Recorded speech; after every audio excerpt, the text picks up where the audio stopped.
नमस्कार दोस्तों, मैं विवेक प्रशांत इस वीडियो में आपका स्वागत करता हूं। मार्केट में और पूरे वर्ल्ड में इतनी अनसर्टेनिटी चल रही है, लेकिन बैंक निफ्टी यानी कि बैंकिंग सेक्टर अभी भी ऑल टाइम हाई पे है और अभी भी बहुत सारा all time high bank Nifty में बाकी है। ये मैं क्यों कह रहा हूं? क्योंकि बैंकिंग सेक्टर जो पिछले 5 साल में पैंडेमिक होने के बाद जैसा ग्रो किया है, वैसा कोई सेक्टर ग्रो नहीं किया है। तो ये चीजें आपको समझनी पड़ेंगी कि कौन सा सेक्टर बहुत अच्छा है, ग्रो करने वाला है, कौन से सेक्टर में अभी स्लो डाउन होने वाला है। जैसे कि आईटी सेक्टर में एआई के आने के बाद बहुत ज्यादा स्लो डाउन है और पिछले 3 साल में आईटी ने कोई रिटर्न नहीं दिया और उसके उल्टा banking sector all time high मारे जा रहा है।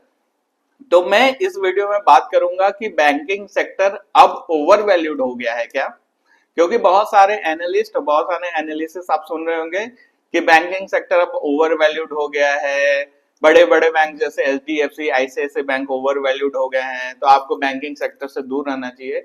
मैं ऐसा नहीं कहता, क्योंकि बैंकिंग सेक्टर ही पिलर है पूरे इंडियन इकोनॉमी के।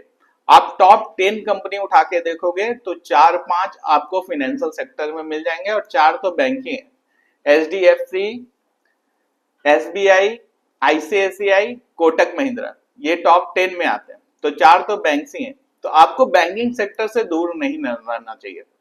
पहले बैंक निफ्टी का एक्सपायरी वीकली होता था तो बहुत ज्यादा बैंक निफ्टी में काम होता था, लेकिन अब बैंक निफ्टी का एक्सपायरी मंथली हो गया है, तो अब उतना ज्यादा वॉल्यूम बैंकिंग सेक्टर में नहीं रह गया, लेकिन बैंकिंग स्टॉक्स में अभी भी बहुत ज्यादा वॉल्यूम है। तो इस वीडियो में अंत तक बने रहें।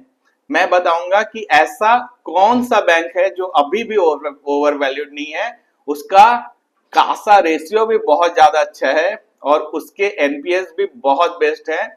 ये आपको मैं वीडियो के अंत में बताऊंगा, तो वीडियो में अंत तक बने रहें। लेकिन वीडियो में आगे बढ़ने से पहले बता दूं कि मैं विवेक प्रशांत एक सेबी रजिस्टर्ड रिसर्च जर्नलिस्ट हूं और मैं ऐसे इंफॉर्मेटिव वीडियो डेली अपने यूट्यूब चैनल पर डालता हूं।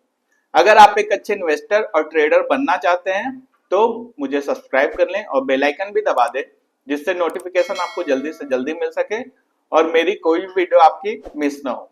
तो चलिए देखते हैं कि बैंकिंग सेक्टर को एनालाइज कैसे करते हैं। तो सबसे पहले आपको समझना पड़ेगा कि कासा रेशियो क्या होता है। कासा रेशियो होता है current account saving account ratio, मतलब जिस बैंक का करेंट अकाउंट सेविंग्स अकाउंट से ज्यादा है। आप यहां पर अपने स्क्रीन पे देख सकते हो कि कासा रेशियो का फॉर्मूला क्या होता है, current account plus savings account divided by total deposit.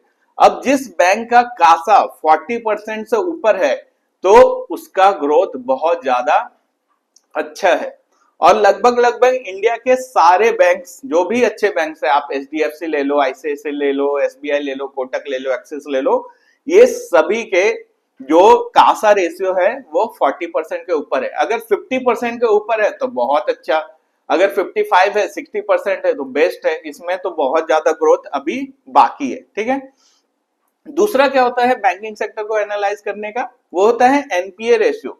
एक उसमें 2 पॉइंटर्स आते हैं, एक होता है ग्रॉस एनपीए, एक होता है नेट एनपीए।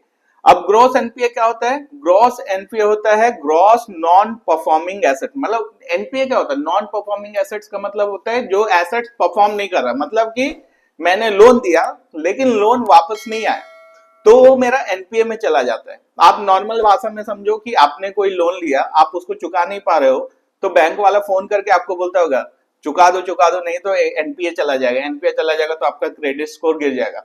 तो बैंकिंग सेक्टर में भी ऐसा ही होता है कि अगर उनके बहुत सारे एनपीएस हो रहे हैं तो उनका ग्रोथ स्लो हो जाएगा। तो यहां पर आपको समझना पड़ेगा ग्रॉस एनपीए का फॉर्मूला क्या है, total gross NPA divided by total assets. मतलब नेट एनपीए का मतलब होता है total gross NPA minus provisions, मतलब प्रोविजंस को माइनस कर दिया तो नेट एनपीए आपका निकल के आ जाता है। अब ये दोनों चीजों को मिलाकर जिस बैंक का कासा 40% के ऊपर है और एनपीए बहुत ज्यादा कम है तो उसमें ग्रोथ पोटेंशियल बहुत ज्यादा है। तो इसमें सबसे अच्छा जो बैंक निकल के आ रहा है, जो अभी भी ग्रोथ पोटेंशियल रखता है, उस बैंक का नाम है कोटक महिंद्रा बैंक। कोटक महिंद्रा बैंक का कासा रेशियो 48% है और नेट एनपीए 0.3 से 0.4% है, मतलब इससे अच्छा बैंक ये दोनों का मिक्सचर मिलाकर अभी मार्केट में है नहीं। और दूसरे बैंक के कंपैरिजन में आप देखोगे आईडीएफसी का कासा 50% से ऊपर है, लेकिन इसका एनपीए थोड़ा ज्यादा है, ठीक है। और एक्सिस बैंक का देखोगे तो कासा 44% है, लेकिन एनपीए भी कोटक महिंद्रा बैंक से थोड़ा सा ज्यादा है।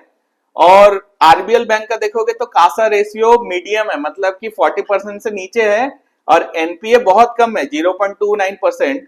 और अदर पीएसयूज का देखोगे तो कासा रेशियो 30 से 50% में है और एनपीए थोड़ा सा ज्यादा है। तो ये सबको कंपैरिजन करने के बाद ये निकल के आता है कि कोटक बैंक में अभी भी बहुत ज्यादा ग्रोथ बाकी है। इन शॉर्ट बैंकिंग सेक्टर कभी भी डूबने वाला नहीं है, क्योंकि बैंकिंग सेक्टर अगर डूबता है तो इंडियन इकोनॉमी डूबती है। ये सीधा सीधी डायरेक्ट रिलेशन है बैंकिंग सेक्टर का इंडियन इकोनॉमी के साथ। ऐसे इंफॉर्मेटिव कंटेंट के लिए आप मुझे सोशल मीडिया पे फॉलो कर सकते हो। बाकी इस वीडियो को लाइक शेयर और सब्सक्राइब करना ना भूलेगा। Thank you.